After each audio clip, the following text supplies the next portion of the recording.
I think it's always very important to get big ideas right, and I think there are 5 big ideas that we should have taken from the experience of the last nearly two decades of fighting against Islamist extremists.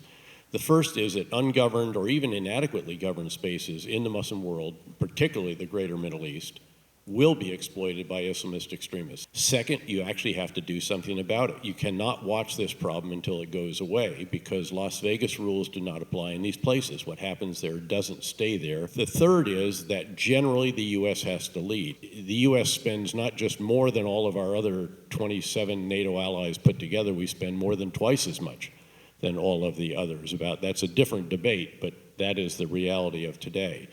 The fourth is, this is hugely important. You cannot counter terrorists like Al-Qaeda, the Islamic State, and their associates with just counter-terrorist force operations. In other words, you just can't drone strike or Delta Force raid your way out of this problem. And then the fifth lesson that we should have learned is that this is a generational struggle, not the fight of a decade, much less a few years. And if that's the case, you have to have a sustained commitment. The enemy should know it's going to be sustained, by the way, because you can get the best terms out of, if you're trying to reach some kind of agreement, if they think you actually have the determination and the will to stick with it. But, and this is a huge but, it has to be sustainable in terms of the expenditure of blood and treasure.